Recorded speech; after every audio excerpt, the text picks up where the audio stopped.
시간이 되었습니다.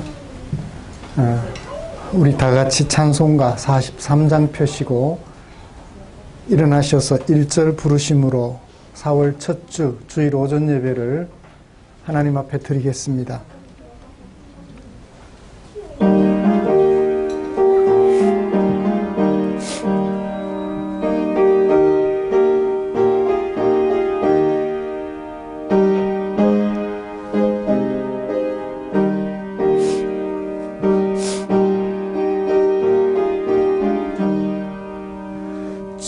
즐겁게 안식할 날 반갑고 좋은 날 내 마음을 편케 하니 즐겁고 기쁜 날 이 날에 좀 남았는 다 보자 앞에서 참되신 삼위일체 다 찬송 부르네. 아멘. 오라 우리가 여호와께 노래하며 우리의 구원의 반석을 향하여 즐거이 외치자. 여호와는 크신 하나님이시요 모든 신들보다 크신 왕이시기 때문이로다. 아멘. 전능하사 천지를 만드신 하나님 아버지를 내가 미사오며 그 외아들 우리 주 예수 그리스도를 미사오니 이는 성령으로 잉태하사 동정녀 마리아에게 나시고 본디오 빌라도에게 고난을 받으사 십자가에 못 박혀 죽으시고 장사한 지 죽을 사흘 만에 죽은 자 가운데서 다시 살아나시며 하늘에 오르사 전능하신 하나님 우편에 앉아 계시다가 저리로서 산자와 죽은 자를 심판하러 오시리라. 성령을 미사오며 거룩한 공회와 성도가 서로 교통하는 것과 몸이 다시 사는 것과 영원히 사는 것을 미사옵나이다. 아멘.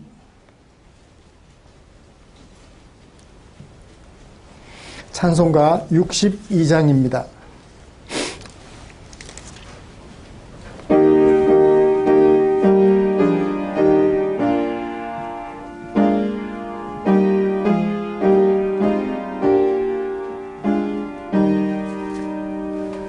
고요히 머리 숙여 주님 생각합니다. 머리도 둘 곳 없어 고생하신 예수님 쉴 곳을 주시오니 깊이 감사합니다. 고요히 머리 숙여 하루 생각합니다. 지은 죄만 사오나 용서하여 주시고 주님의 은총 속에 편히 쉬게 하소서. 고요히 머리 숙여 이웃 생각합니다. 슬픔과 괴로움 중에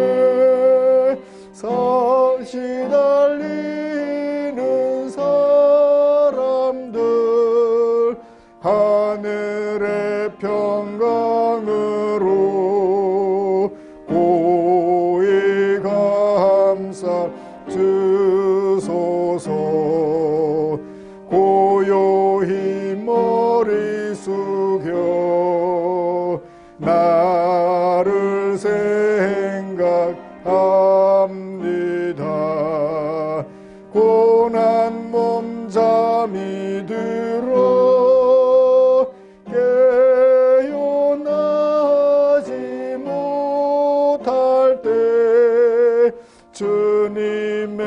품 안에서 안식하게 하소서.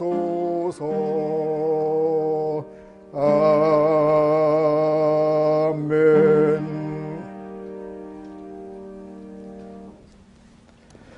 주보에 기록된 교독문 13번 시편 23편입니다. 함께 교독하겠습니다. 여호와는 나의 목자시니 그가 나를 푸른 풀밭에 누이시며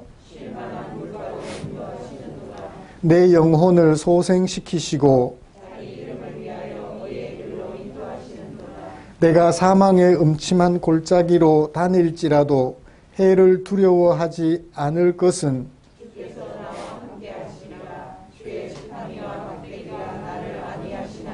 주께서 내 원수의 목전에서 내게 상을 차려주시고 내 평생에 선하심과 인자하심이 반드시 나를 따르리니 내가 여호와의 집에 영원히 살리로다. 아멘. 자리에 앉으셔서 찬송가 374장 함께 부르시겠습니다. 찬송 부른 후에 최홍려 집사님 기도해 주시겠습니다.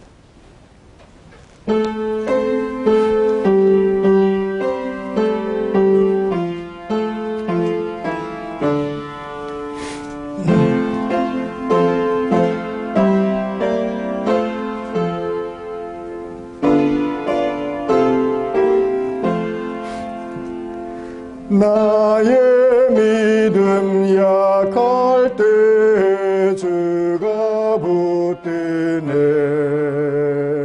마귀 나를 꾀일 때 주가 붙드네. 나를 붙드네. 나를 붙드네. 사랑하는 나의 주 나를 붙드네. 우리 구주 아니면 서지 못하네. 나의 사랑 식을 때 주가 붙드네. 나를 붙드네. 나를 붙드네. 사랑하는 나의 주 나를 붙드네. 나를 귀히 보시고 항상 붙드네. 구원 얻은 사람을 항상 붙드네. 나를 붙드네. 나를 붙드네. 사랑하는 나의 주 나를 붙드네. 나의 영혼 약할 때 주가 붙드네. 피를 흘려 샀으니 주가 붙드네. 나를 붙드네. 나를 붙드네. 사랑하는 나의 주 나를 붙드네.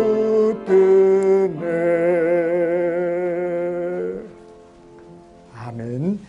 기도하시겠습니다.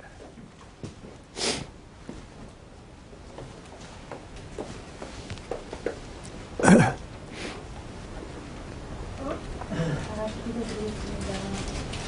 우리들을 사랑하셔서 주님의 형상으로 부르시고 귀한 주님의 자녀로 삼아주신 은혜를 감사하며 찬양과 영광을 주님께 드립니다. 아멘. 지난 한 주간도 주님이 주시는 은혜로 살게 하시고 죄로 말미암아 죽을 수밖에 없는 우리들이지만 주님의 십자가 보혈로 주님 앞에 나와 예배 드릴 수 있도록 허락하심에 감사를 드립니다. 아멘. 주님 은혜 안에서 온전히 살아가야 할 우리의 삶의 모습이 아직도 어린아이와 같고 육에 속한 자와 같이 세상의 욕심에 눈이 멀어 있습니다. 주는 것이 받는 것보다 덕되다고 하셨지만 아직도 주는 것보다 받는 것을 좋아하는 우리의 삶을 주님 용서하여 주시고 주님을 닮아가는 삶으로 인도하여 주시옵소서. 우리의 삶에서 맺어지는 성령의 열매를 통하여 하나님께 영광이 되고 많은 사람들을 주님께 인도하는 놀라운 역사가 일어나기를 간절히 소망합니다. 이 시간도 예배를 위해 한자리에 모여야 하지만 보이지 않는 성도님들 주님 말씀입니다. 주님 어느 곳에 있든지 이 시간을 기억하며 기도하며 찬양하게 하여 주시옵소서. 주여. 건강으로 기도하는 우리 성도님들 있습니다. 주님 건강의 축복이 넘치게 허락하여 주시옵소서. 주여. 직장으로 또 취업 준비로 떠나 있는 자녀들의 발걸음에도 주님 큰 은혜를 다하여 주시옵소서. 우리 교회 어린 생명들 주님의 귀한 선물들 기억하여 주시옵소서. 지혜롭게 건강하게 주님의 은혜 안에 살게 하여 주시옵소서. 아멘. 주님 우리 충정교회가 세상 사람들이 보기엔 작지만 주님의 큰 사명 감당하는 사마리아 땅까지 주님의 역할을 잘 감당하는 교회로 세워지길 간절히 소원합니다. 주여. 축복하여 주시옵소서. 이 시간 우리 목사님 말씀 들고 다상에 섰습니다. 성령 충만함으로 증거되어지는 그 말씀이 우리들의 심령에 심어져 귀한 열매 맺는 말씀 되게 하여 주시기를 간절히 소망합니다. 주여. 모든 성도님들 말씀으로 양육받게 하시며 봉사하고 섬기며 교제하여 주님께서 잘했다 칭찬받는 우리 성도님들 다 될 수 있게 주님 축복하여 주시옵소서. 주님. 지금은 예배 시작 시간입니다. 마치는 시간까지 교회장치 하시며 귀한 은혜의 시간이 되게 하여 주시옵소서. 예수님 이름으로 기도드립니다. 아멘.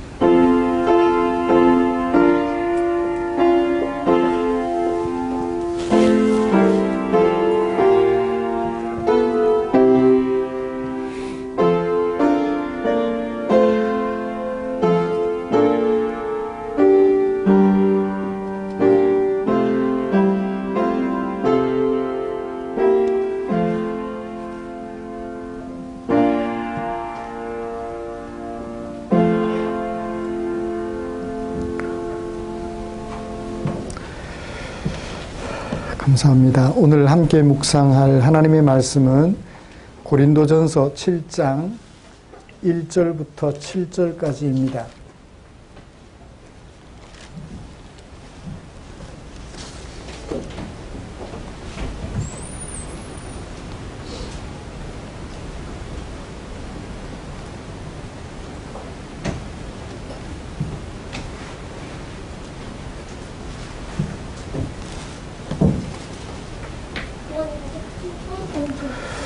찾으신 줄 알고 한 절씩 교독하겠습니다. 너희가 쓴 문제에 대하여 말하면 남자가 여자를 가까이 아니함이 좋으나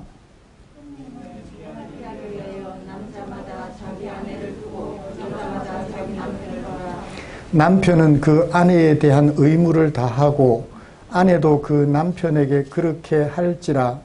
아내는 자기 몸을 주장하지 못하고 오직 그가 낭비하며 남편도 그와 같이 자기 몸을 주장하지 못하고 오직 그 아내가 하나님. 서로 분방하지 말라. 다만 기도할 틈을 얻기 위하여 합의상 얼마 동안은 하되 다시 합하라. 이는 너희가 절제 못함으로 말미암아 사탄이 너희를 시험하지 못하게 하려 함이라.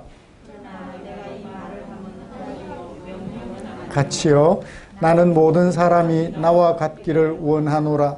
그러나 각각 하나님께 받은 자기의 은사가 있으니 이 사람은 이러하고 저 사람은 저러하니라. 아멘. 같이 찬양 하나 부를까요? 그리고 말씀 나누겠습니다. 기쁨으로 찬양 234번 기도할 수 있는데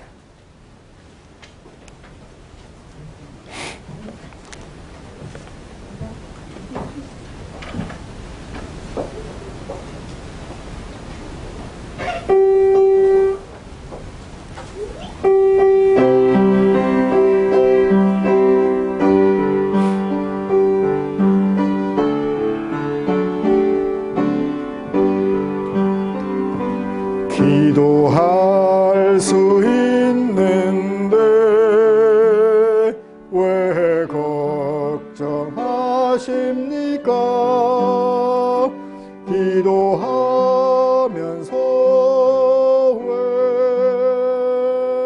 염려하십니까? 기도할 수 있는데 왜 실망하십니까? 기도하면서 왜 염려하십니까? 주님 앞에 무릎 꿇고 간구해 보세요. 마음을 정결하게 뜻을 다하여 기도할 수 있는데 왜 걱정하십니까? 기도하면서 왜 염려하십니까?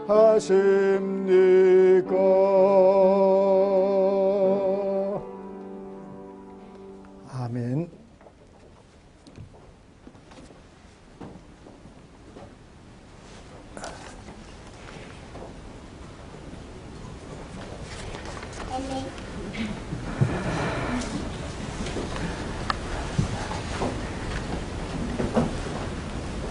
주한이도 아멘 했어요.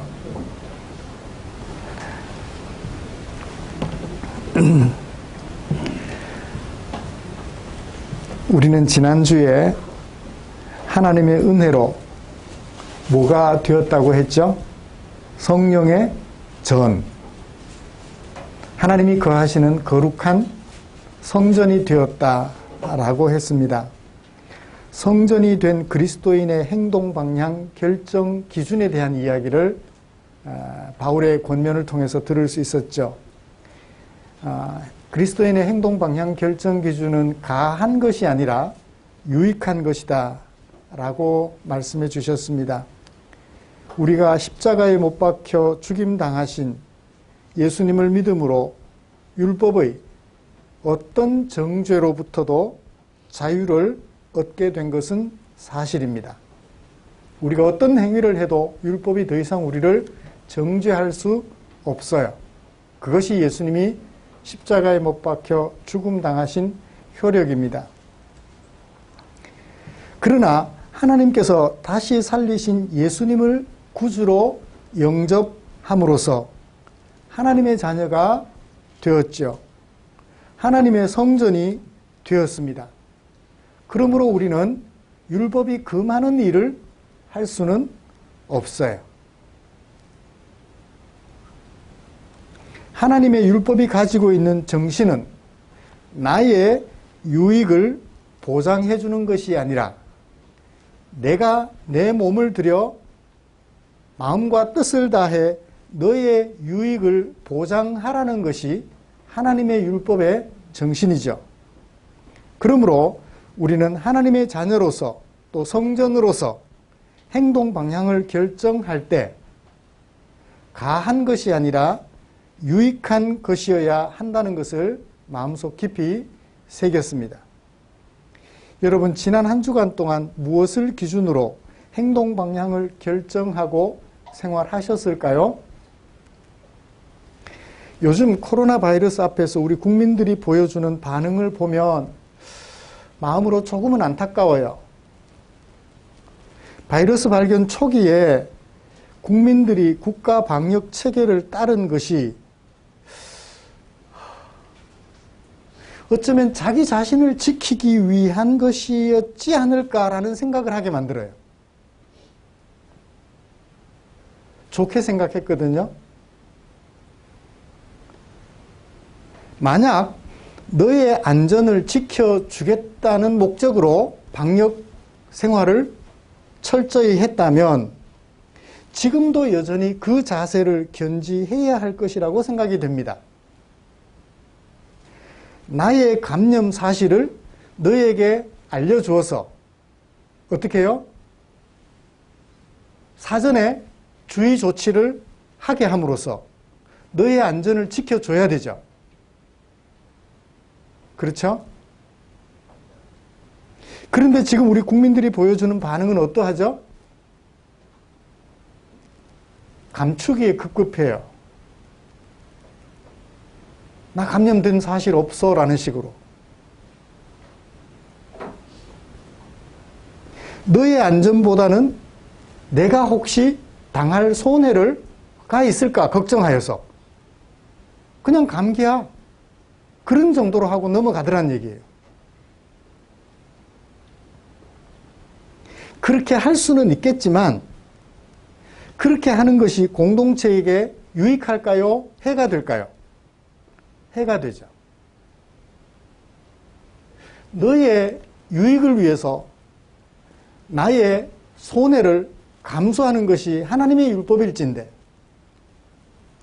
이런 하나님의 율법을 마음에 새기지 못하고 오직 나의 손해보지 않을 그것만 생각하는 현실이 매우 안타깝게 여겨져요. 오늘도 한 가정이 결석을 했습니다.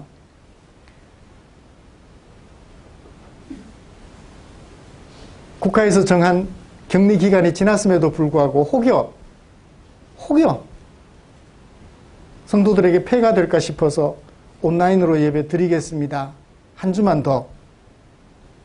라고 하며 자세를 가지는 그 모습을 보면서 참 목회할 맛이 나죠. 행복이죠. 하나님의 율법을 따라서 너의 안전을 먼저 생각해주는 나도 참석해서 예배를 드리고 싶은데 성도들에게 폐가 될 것 같아서 혹여나 조금이라도 그것을 염려하는 그 모습을 보면서 참 많이 감사했지만 현실은 그렇지 않다는 것을 봅니다. 이렇게 자신의 유익을 먼저 생각하는 사회 속에서 우리 그리스도인들은 너의 유익을 먼저 생각하면서 행동 방향을 결정함으로 빛과 소금이 되었음을 천하에 드러내어야만 할 것입니다. 이렇게 세상이 살아가는 방식이 아니라 하나님의 율법에 따라 너의 유익을 행동 방향을 결정하는 기준으로 삼아서 살아가려는 우리를 위하여 하나님께서는 당신의 마음을 성경에 담아 주셨지요. 오늘은 그 중에 고린도전서 7장 1절부터 7절에 담아두신 하나님의 마음을 살펴보려고 합니다. 먼저 우리가 함께 교독한 본문이 어떤 내용을 어떤 구조에 담아 소개하고 있는지 살펴보십시다. 바울은 1절에 고린도 교회로부터 편지를 받았던 것 같아요. 1장 묵상하면서 살펴봤죠. 글로에의 집 사람 편에 고린도 교회의 소식을 듣게 되었다고 말입니다. 그 중에 하나, 오늘 너희가 쓴 문제에 대하여 내가 답변해 줄게 라고 말씀하고 있는 것 같아요. 글로에의 집 사람 편에 보낸 고린도 교회의 질문은 뭐였죠? 결혼하는 게 좋습니까? 독신으로 있는 것이 좋습니까? 라는 것이었던 것 같아요. 왜 이런 질문을 했는지 잘 모르겠어요. 배경을 잘 모르겠어요. 이 책, 저 책 뒤져봐도 고대 배경, 이 고린도전서가 쓰여질 때 고린도 교회 그 배경, 질문하게 된 배경을 딱 풀어지게 찾아내기가 쉽지 않았어요. 2000년이나 지난 얘기니까. 그 배경을 완전히 소개하지는 않았던 것 같은데 제가 추측하면서 이런 생각들을 해봤어요. 음행은 결혼하여 가정을 이룬 사람이 그쵸? 혼외 관계를 가져서 가지는 것, 그것을 음행이라 하잖아요. 그렇죠? 그렇다면 음행이 죄니까 음행을 죄로 여기지 않으려면 어떻게 하면 될까요? 결혼하지 않고 그냥 자유롭게 성관계를 가지는 거예요. 고린도 교회가 가능하지 않았을까라는 생각을 해요. 왜? 워낙 사회적으로 성적으로 문란했으니까. 결혼하지 않고 그냥 프리하게 자유롭게 만나고 싶은 사람 만나고 뭐 그렇게 살아가는 거죠. 그런 목적으로 쓰지는 편지를 질문하지는 않았을 것 같아요. 그죠? 그래도 예수 믿는데. 그죠? 그런 목적은 아닌 것 같고, 무슨 목적으로 그것을 질문했는지 정확하게 이해하기는 쉽지는 않았습니다. 좋은 의미겠죠? 그죠? 그렇게 생각하고 넘어갔으면 합니다. 결혼과 독신에 대한 질문을 받았는데, 그것에 대해 답해 줄게 라고 말하는 거예요. 자, 어떻게 답을 할까요? 구조를 볼까요? 1절 하반절을 보시면 남자가 여자를 가까이 아니함이 좋다. 여기 가까이 아니함, 가까이함이라는 말은 결혼이라는 것과 같은 의미를 가진 다른 표현이에요. 가까이 한다. 가까이 한다. 분사겠죠? 동사가 아니고 분사할 거예요. 가까이 한다. 가까이 하는 것. 네, 분사. 그리고 마지막 7절에 보면 나는 모든 사람이 나와 같기를 원한다. 그죠? 나와 같기를 원한다는 얘기는 바울은 이때는 지금 혼인 상태가 아니에요. 그러니까 남자가 여자를 가까이 아니함이 좋다. 독신이 좋다. 마지막에 7절에도 독신이 좋다. 그런데 7절 마지막에는 뭐라고 말해요? 독신도 결혼도 하나님의 은사다. 그런데 독신이 좋다. 그러니까 결혼하지 말라는 얘기는 아니에요. 그러면 결혼과 독신을 놓고 볼 때 어느 게 더 좋다, 더 나쁘다 이 얘기는 아니죠. 바울이 이렇게 말하는 이유가 있어요. 독신으로 있으면 어떤 일을 결정할 때 갈등할 필요가 있어요, 없어요? 고민할 필요 있어요, 없어요? 없어요. 그냥 하면 돼요. 혼자서. 그런데 결혼을 하게 되면 어떤 일을 하려고 할 때,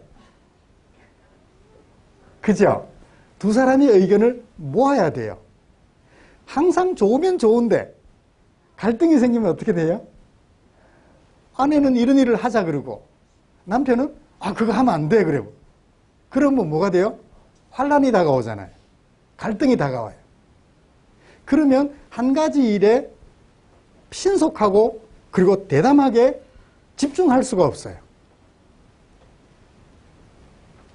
그렇지만 두 사람이 뜻이 일치가 되어 주님 안에서, 하나님 율법 안에서 뜻이 일치가 되어서 추진력을 내면 독신보다 어때요?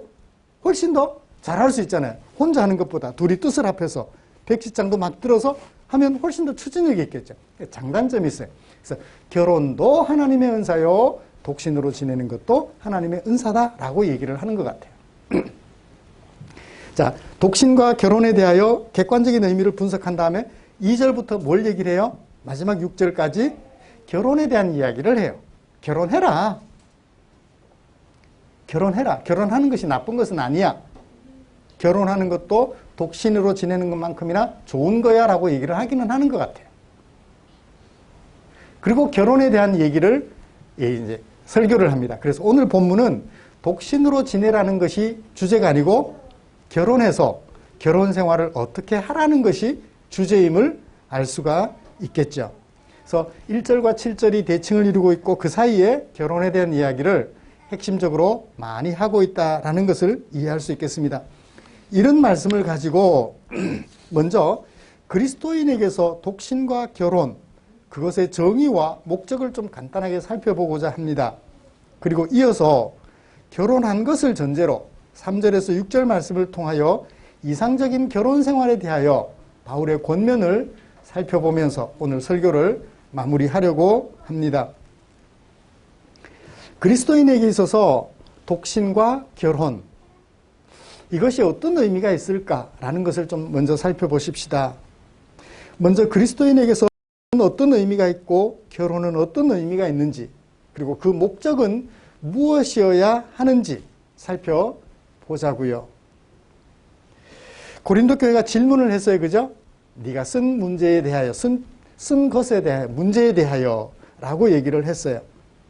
이유, 제가 알 수 없다고 이미 말씀을 드렸고 몇 가지 추측을 해보았지만 그것 또한 완전한 것은 아니다 라는 것을 생각하면서 일단 정의에 대한 얘기들을 좀 나눠보죠. 독신으로 지내는 게 뭐죠?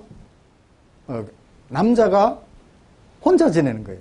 여자가 결혼하지 않고 혼자 지내는 거예요. 그게 독신이에요.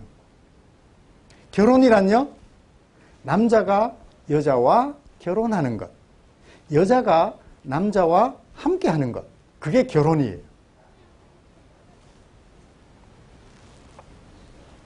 정의는 간단하게 내려볼 수 있습니다.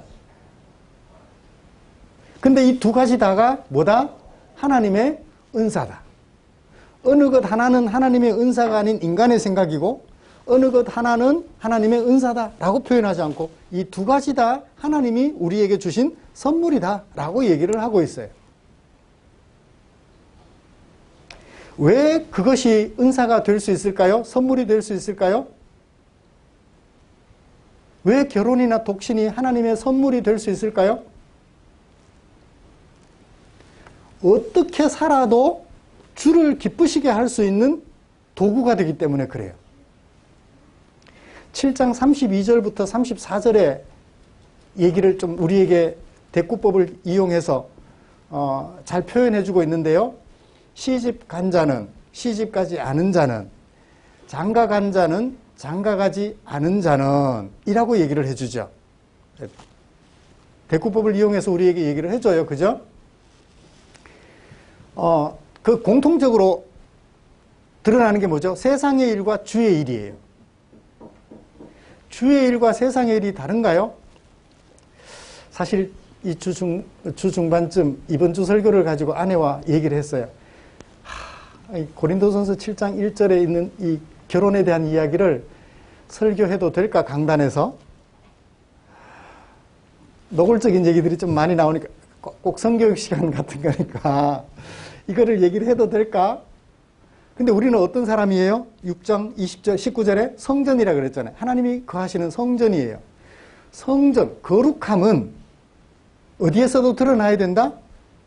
성생활에서도 드러나야 된다는 거예요. 옷 잘 차려입고 화장 예쁘게 하고 차렷자세로 다 앉아서 예배드리는 이것만 거룩이 아니라 부부간에 또는 부부간에 맺어지는 이런 성생활조차도 거룩의 요소에 들어지 않는 것이 아니라는 것이에요. 그러므로 강단에서 조금 그렇기는 하지만 다루기 어려운 주제, 한국 사회 풍토상 다루기 좀 그렇지만 다뤄야 될 필요가 있다라고 결정을 내리고 오늘 설교를 하게 된 것입니다. 자, 독신으로 지내면 뭐를 할 수 있어요? 주를 기쁘시게 할 수 있어요. 결혼하면 뭘 할 수 있어요? 주를 기쁘게 할 수 있어요. 그런데 독신으로 지내도 세상 일을 할 수 있어요. 결혼을 해도 세상 일을 할 수 있어요. 그건 누구에게 달렸어요? 사람에게 달렸어요. 결혼이나 독신을 세상 일로 끌고 갈 거냐, 주의 일로 끌고 갈 거냐 하는 것은 누구에게 달렸어요? 사람에게 달렸어요. 어떻게 하느냐에 따라서 주님이 주신 은사로 만들 수 있느냐, 아니면 주님과 전혀 상관없는 일을 만들 수 있느냐는 것은 그것을 은사로 받은 사람에게 달려있다는 것을 32절과 33절, 34절이 우리에게 보여주고 있습니다. 그러므로 결혼이나 독신은 하나님 앞에서 율법을 거역하는 것이다? 아니다. 아무 상관이 없다는 거예요. 그죠? 결혼해도 상관없고 독신으로 지내도 상관없다. 독신으로 지내도 뭐가 중요하고? 주의 일을 하는 것이 중요하고, 결혼해도 무엇이 중요하다? 주의 일을 하는 것이 중요하다라는 것을 우리에게 소개해주고 있는 것을 봅니다. 그래서 바울은 독신으로 지낼 사람은 독신으로 지내고 결혼할 사람은 결혼하라고 얘기를 해요. 그러면서 결혼에 대한 이야기, 결혼하라고 했으니까 결혼이 뭔지 좀 정리를 해보죠. 남자가 여자를 두는 것. 그러니까 헬라어에는 아내라는 단어와 여자라는 단어가 따로 있지 않아요. 어디에 사용되느냐에 따라서 아내로 번역될 수 있고 여자로 번역될 수 있어요. 남자, 남편도 마찬가지. 하나의 단어인데 사용 용례에 따라서, 상황에 따라서 남편으로 들릴 수도 있고 남자로도 들릴 수 있어요. 이해가 되셨죠? 그래서 여기 그 남자마다 아내를 두고라고 한글은 분명하게 구별해서 번역했는데 원문을 보면 그냥 남자는 여자를 두고 그렇게 해도 괜찮아요. 왜? 단어가 같기 때문에. 상황에 따라서 아내로 이해하느냐 여성으로 이해하느냐 그 차이만 있을 뿐이라는 것 이해하시고 들으시면 좋겠습니다. 어떻든 간에 남자와 여자는 구분이 돼요. 자, 결혼은 누가 누구와 하는 것이다? 남자가 여자와 여자가 남자와 하는 것이 결혼이다 라고 우리에게 소개해 주고 있어요. 남자와 남자가 살 수는 있어요. 그렇지만 결혼이라는 단어를 거기에 붙일 수는 없다는 것입니다. 기독교 가치관, 하나님의 말씀에 비춰볼 때 하나님의 법과 상관이 없는 세상에서는 이걸 갖다가 들이대고서 그건 결혼이 아니야 라고 말하는 것이 어폐가 있어요. 왜? 그 사람들은 예수 안 믿으니까. 적어도 예수 믿는 사람들에게는 또는 예수님을 믿고자 하는 사람들에게는 결혼이라 하면 남자가 여자와 여자가 남자와 합하는 것이 결혼이다라고 정의를 내릴 수 있어야 한다는 것입니다. 자, 결혼에 대한 정의를 좀 내려봤어요. 자, 결혼의 목적을 뭐라고 말하고 있나요? 2절에. 뭐 하기 위하여? 음행을 피하기 위하여. 사람이 결혼을 하지 않으면 음행을 할 수 있기 때문에 그 음행이라는 것은 뭐다? 하나님의 율법을 거스리는 것이다. 하나님의 율법을 거스리는 음행을 할 수 있기 때문에 음행을 피하기 위해서 뭐 해라? 결혼해라 라고 얘기를 해요. 이 결혼의 목적이 좀 신기해. 좀 그래요. 그죠? 과연 하나님께서 결혼을 정하실 때 목적을 이것을 위해서라고 말씀하셨을까요? 하나님께서는 그렇게 말씀하신 적이 없습니다. 둘이 한 몸을 이루는 결혼을 권면하셨지요. 창세기 1장 28절에서 이렇게 말했습니다. 생육하고 번성하라. 자, 생육하고 번성하려면 어떻게 해야 돼요? 남자가 여자와 여자가 남자와 결혼을 해야 돼요.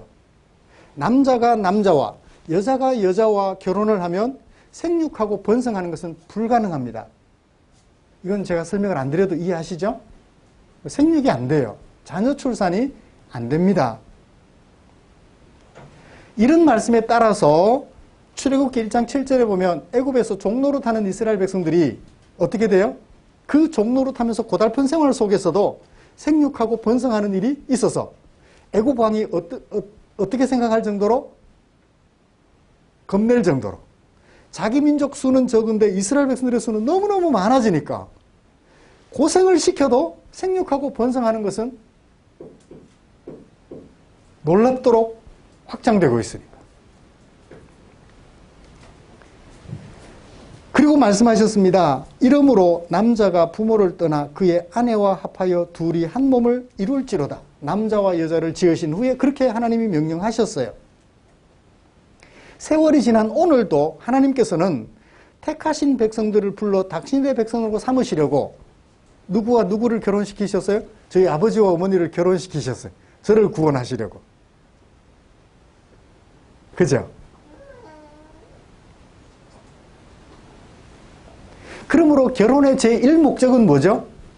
생육하고 번성하는 거예요. 인류 대대로 계속해서 생육하는 거예요.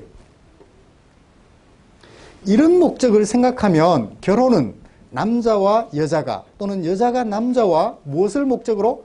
출산을 목적으로 함께하는 매우 중요한 제도라고 할 수 있겠습니다.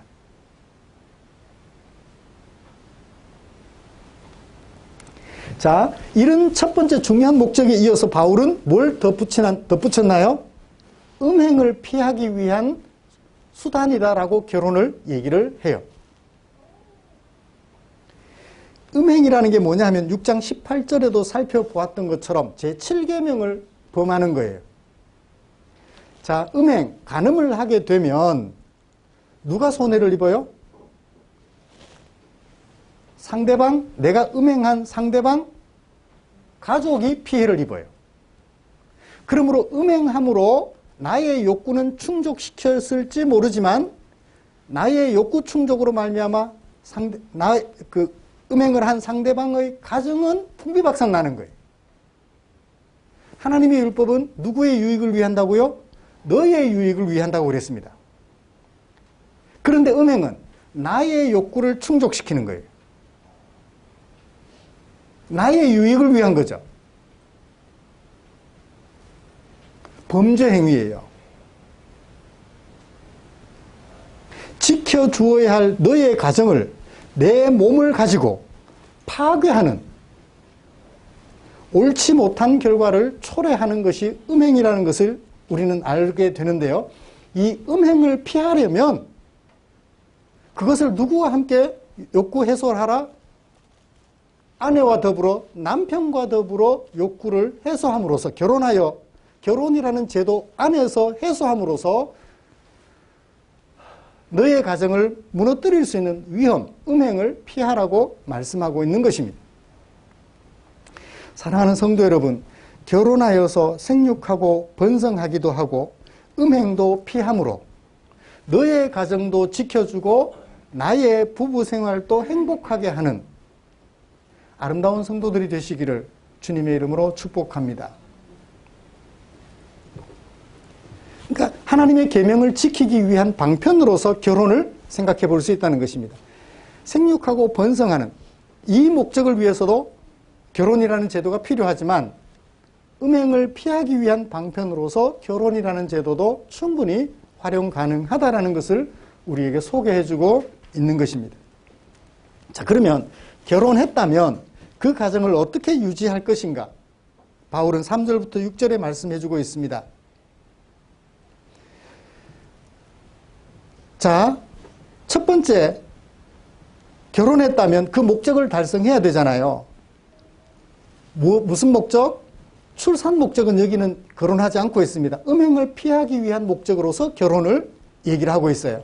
어떻게 해야 음행을 피하는 아름다운 결혼 생활을 유지해 갈 수 있을까요? 3절입니다. 남편은 그 아내에 대한 의무를, 그리고 아내는 그 남편에게 대한 의무를 다 하라. 여기 의무란 가까이 한다라고 표현한 1절 말씀과 같은 의미를 가진 다른 표현입니다. 성관계를 얘기하죠. 성생활을 얘기합니다. 의무를 다하다. 이 의무는 신약 성경에 딱 3번 사용되었는데요. debt, 갚아야 될 거잖아요. 빚이라고 번역이 되기도 했어요. 그 다음에 줄 것, 그리고 의무로 딱 3번 번역이 그렇게 되었습니다. 이 문단은 뭐와 관련이 있어요? 음행과 관련이 있잖아요. 자, 음행과 관련이 있는 빚이라면 뭘까요? 아내는 남편에게 성적 욕구를 충족시켜줘야 될 의무가 있고, 남편은 아내의 성적 욕구를 충족시켜줘야 할 의무가 있다는 것입니다. 그러므로 여기 의무라고 하는 것은 성생활과 관련이 있음을 알 수가 있죠. 왜냐하면 결혼의 목적을 음행과 관련 지었기 때문입니다. 상대방이 요구하는 성생활의 권한을 자발적으로 내가 내 몸을 들여서 보장해 주는 것은 의무요, 빚이라는 거예요. 빚이라는 거예요. 그런데 여러분, 이것은 보편적인 경향을 말하는 것 같아요. 의무라고 해서 일방적으로 상대방에게 요구할 수 없어요. 그렇죠? 그거 의무라고 성경이 말했잖아. 나에게 의무를 다해. 이 강요죠, 그죠? 성경을 이용한 강요예요. 하나님의 법은 너를 위하는 것이지 나를 위하는 것이 아니라고 그랬잖아요. 의무를 내가 다 해주면 되는 것이지 상대방에게 의무를 이행하세요라고 요구할 권리는 없어요. 이해가 되셨나요? 의무라고 하여 일방적으로 강제할 수는 없어요. 왜냐하면 성에 대한 남녀의 관심이 다를 수 있기 때문입니다. 부부는 성생활에 대하여 충분한 대화를 나눔으로써 기계적인 부부관계가 아닌 오직 상대방의 욕구를 충족시켜줘야 된다는 의무감에서 성생활을 하는 것이 아닌 인격적인 관계가 되도록 해야죠. 둘 사이를 더 아름답게 만들어가는 도구로서 성생활이 되어야 되는데 서로에게 짐만 무겁게 지워주는 그런 성생활이어서는 안 된다는 거예요. 자칫하면 이 성생활이라는 것이 부부에게 있어서 폭력이 될 수 있어요. 상대방에게 고통을 주는 것이 될 수 있다는 것입니다. 그래서 뭐라? 의무를 이행해줘라. 의무를 요구하지 말고 의무를 이행해주라는 거예요.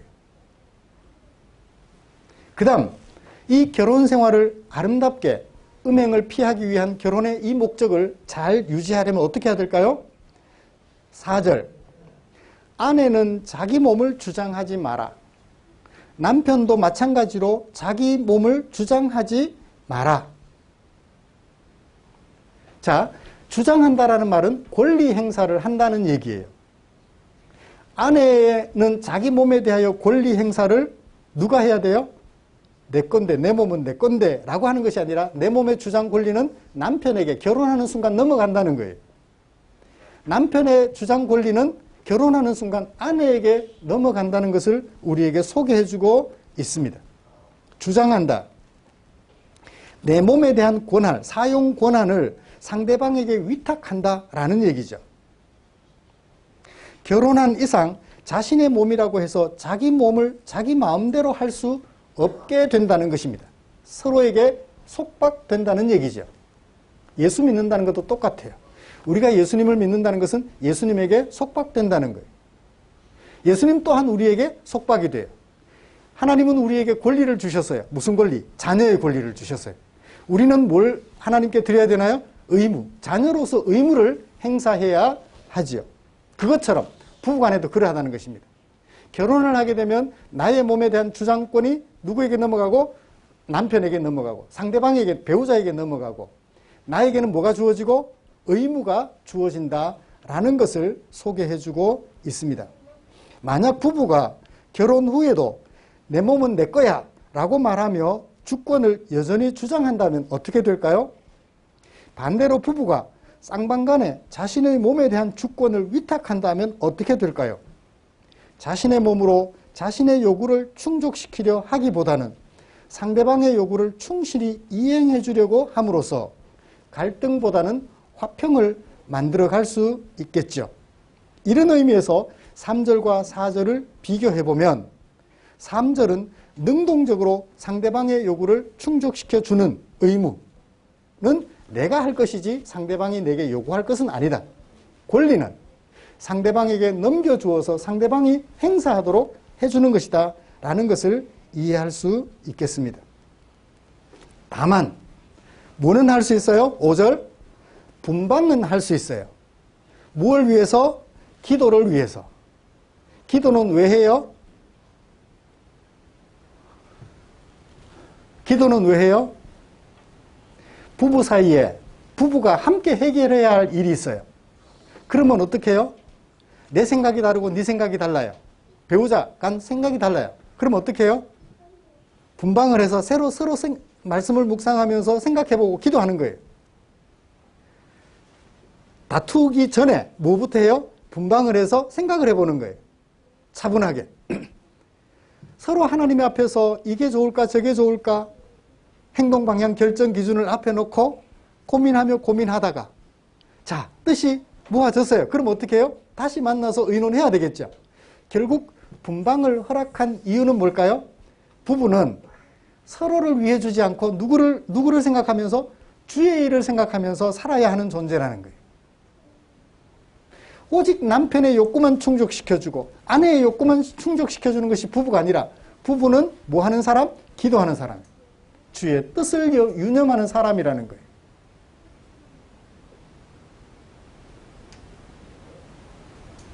그래서 의견이 일치가 됐어요. 그럼 어떻게 해야 돼요? 이제 갈등하지 말고 다시 합방을 해야 되죠.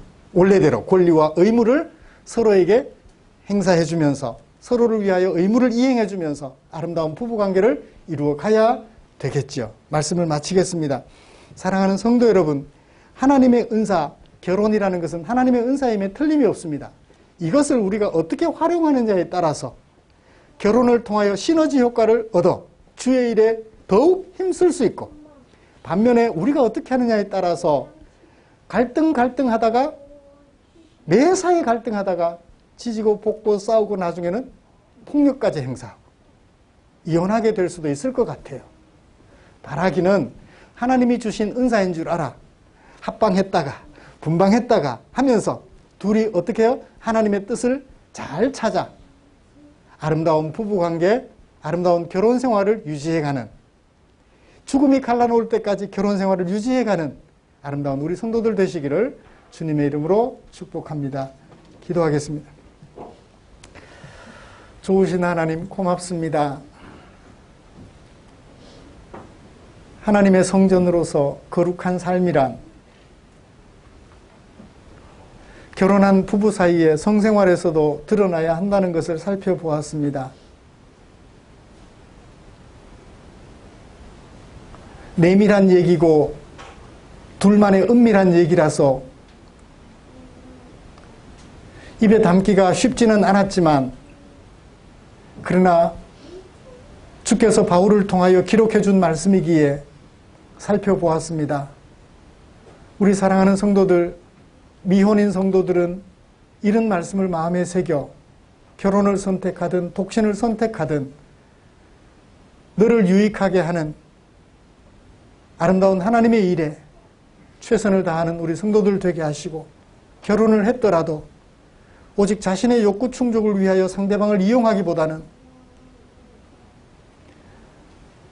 최선을 다하여 주의 뜻을 받들어 아름다운 성생활을 통한 가족 유지와 더불어 주의 뜻을 이루어가는 주의 성도들 되도록 은혜 내려 주시옵소서.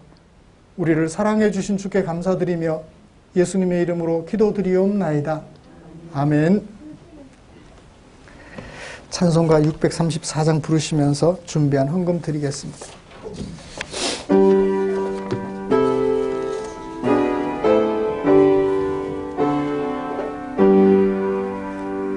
모든 것이 주께로부터 왔으니 이 예물을 주께 드리나이다.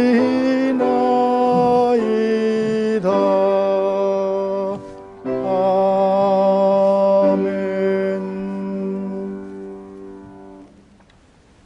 기도드리겠습니다. 하나님 아버지 고맙습니다. 우리를 향한 당신의 사랑 마음에 겨워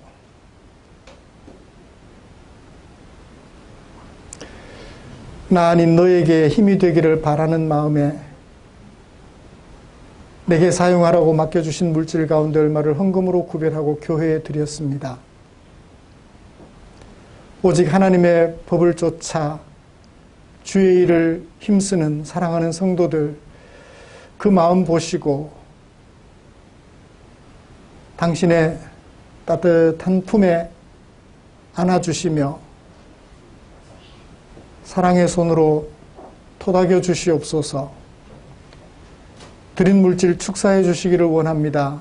주께서 축사하시면 이 물질 사용되는 그곳에서 주의 영광이 나타날 줄 믿습니다. 그래서 주려 배고파하는 지체들 배가 채워지고 삶의 무게에 짓눌려 쓰러져 있는 지체들 일으켜 세워드리는 일에 쓰고 남음이 있을 줄 믿사오니 우리 주님 축사해 주시옵소서. 때마다 일마다 성도들의 형편을 살피시고 의의 길로 화평의 길로 하나님의 나라로 이끌어 가실 하나님의 은총을 기대하며 우리 구주 예수님의 이름으로 기도드리옵나이다. 아멘.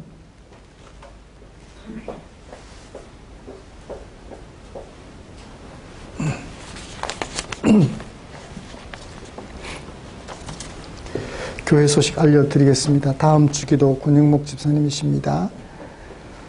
다음 주일은 고난주일로 지킵니다. 한 주간 동안 전교인 새벽기도회를 하게 될 텐데 아마 모여서 대면으로 하기는 상당히 좀 부담이 있어서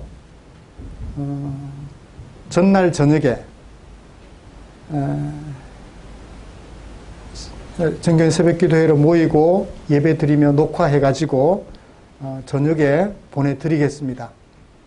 영상으로 유튜브로 보내드리면 녹화 영상으로 아침에 5시 정한 시간, 또 가족들이 정할 수 있는 시간, 적당한 시간에 일어나셔서 말씀 묵상을 해주시고 그리고 하루 일과를 시작해 주시면 같이 모여서 드리는 것과 같은 의미가 있을 줄 압니다. 특별한 상황이니까 올해 한 해까지는 그렇게 하도록 하겠습니다.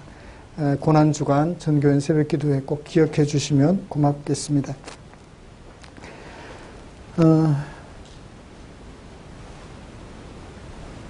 우리의 삶과 인격을 아름답게 하는 하나님의 말씀 묵상 최선을 다해 주십시오. 한 달이 넘었죠. 우크라이나와 러시아 간 전쟁이 상당히 긴 시간 동안, 알고 보니까 한 20여 년쯤 전에 그 우크라이나 아래쪽, 남쪽에 유고 연방에서도 엄청난 전쟁이 있었더라고요. 세르비아, 몬테네그로, 크로아티아 이쪽 전체를 합하는 마케도니아까지 유고 연방에서도 엄청난 전쟁이 있었었는데, 세월이 지나도 사람들이 교훈을 얻지 못해요. 민족 간 분쟁이 얼마나 심한지 모르겠어요. 어서속히 이 세상이 전쟁에서 해방이 되고 평화의 나라가 이루어질 수 있도록 우리 계속해서 기도해 주시면 고맙겠습니다. 지도자들에게 욕심을 내려놓고 정말 국민들을 생각해 줄 수 있는, 그리고 민족 간에 종교 간 다툼이 있기보다는 평화롭게 지내면서 서로를 서로에게 유익하게 해주는 그런 세계가 되도록 기도해 주시면 고맙겠습니다. 곁에 계신 분들과 인사 나누시죠.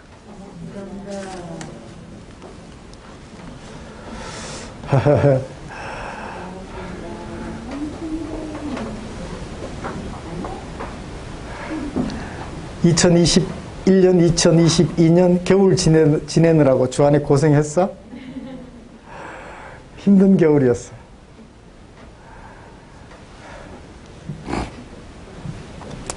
찬송가 57장 펴시고 일어나셔서 찬송 부르고 축도함으로 예배 마치겠습니다.